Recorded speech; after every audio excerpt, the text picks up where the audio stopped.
Monsieur Xu, for up to 7 minutes, please. Okay. I assume you want to ask questions. Oui, merci, merci, Monsieur le Président. Dans le budget des dépenses, numéro 5, dépenses en capital, pourriez-vous préciser quelles sont ces dépenses? Oui, absolument. Il y a une augmentation importante qu'on a saluée. En fait, c'est pour nous, c'est de renouveler l'infrastructure de réception de signaux de nos satellites. Ce sont des investissements qu'on fait à Prince Albert, en Alberta. Deux antennes de réception, une à Inuvik et une à Gatineau, qui nous permettront donc d'avoir une infrastructure moderne pour recevoir des signaux, notamment de la constellation Radarsat lorsqu'elle sera mise en œuvre. OK. Mais il y a un écart de 3 millions de dollars entre ce qui est écrit ici, 15,7 millions par rapport à 18,7 millions. Monsieur le Président, si je peux me permettre. Page 238. Page 238. 238. Bon, en français, c'est 307. Ah, d'accord. Attendez. J'ai la version anglaise devant moi. Bon, on peut travailler avec 238. De 307, une augmentation de 15,7 millions de dollars pour le renouvellement de stations relais. Oui.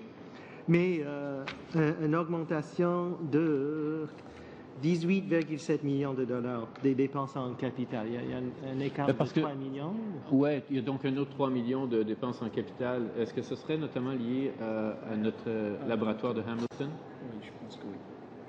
On a aussi des dépenses en capital pour le laboratoire de Hamilton, qui est un nouveau laboratoire des métaux qu'on a déménagé il y a quelques années d'Ottawa vers Hamilton. Et on est encore en train d'installer l'équipement là-bas pour assurer qu'on a un équipement de pointe dans le domaine de la métallurgie.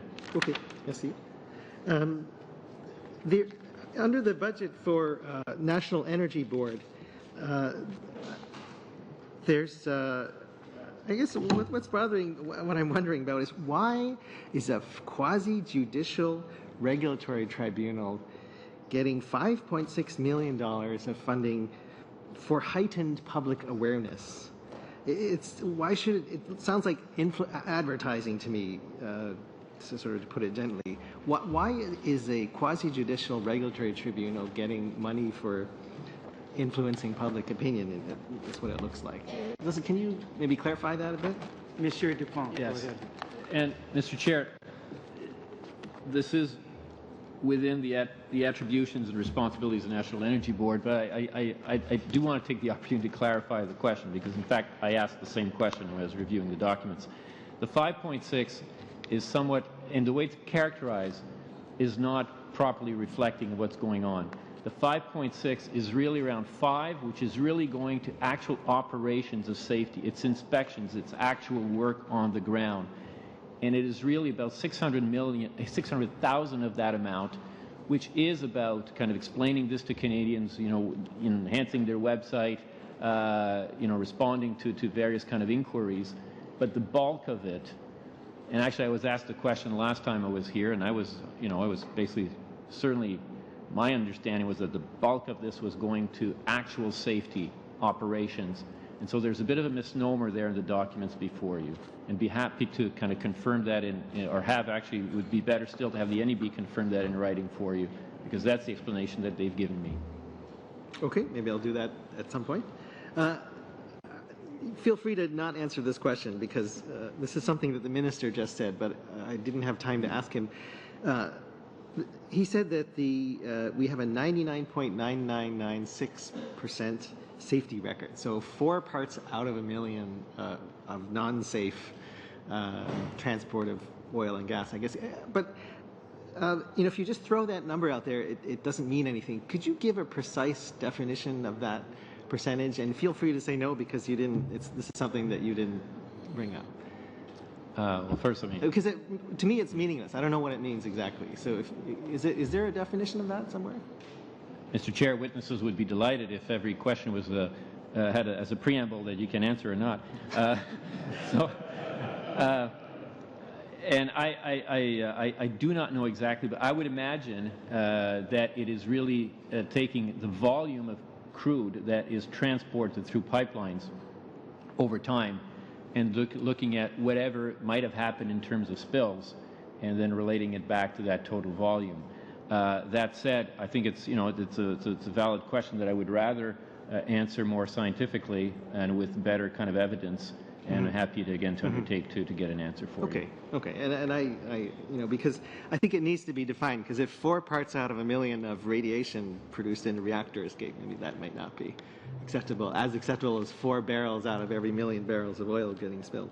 Okay, the last question is, there's a small cut to the Canadian Nuclear Safety Commission, and I was wondering if you can just, I understand this is a small cut and we have a budget deficit to deal with.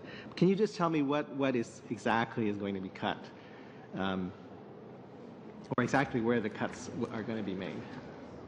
Yeah, again, it'd be better to ask the president of the Canadian Nuclear Safety Commission. What I am aware of adjustments for them over the last little while has been under the Deficit Reduction Action Plan, a small contribution which really is in the back office, really not having any kind of implication to safety. The second one has been ensuring that their participant funding program actually reflects their needs.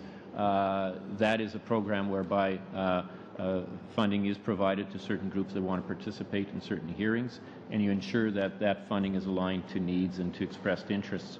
Those are the 2 areas that I'm aware of, but everything having to do with actual safety, there certainly has been no downward adjustment to those resources. Thank you, Mr. Hsu.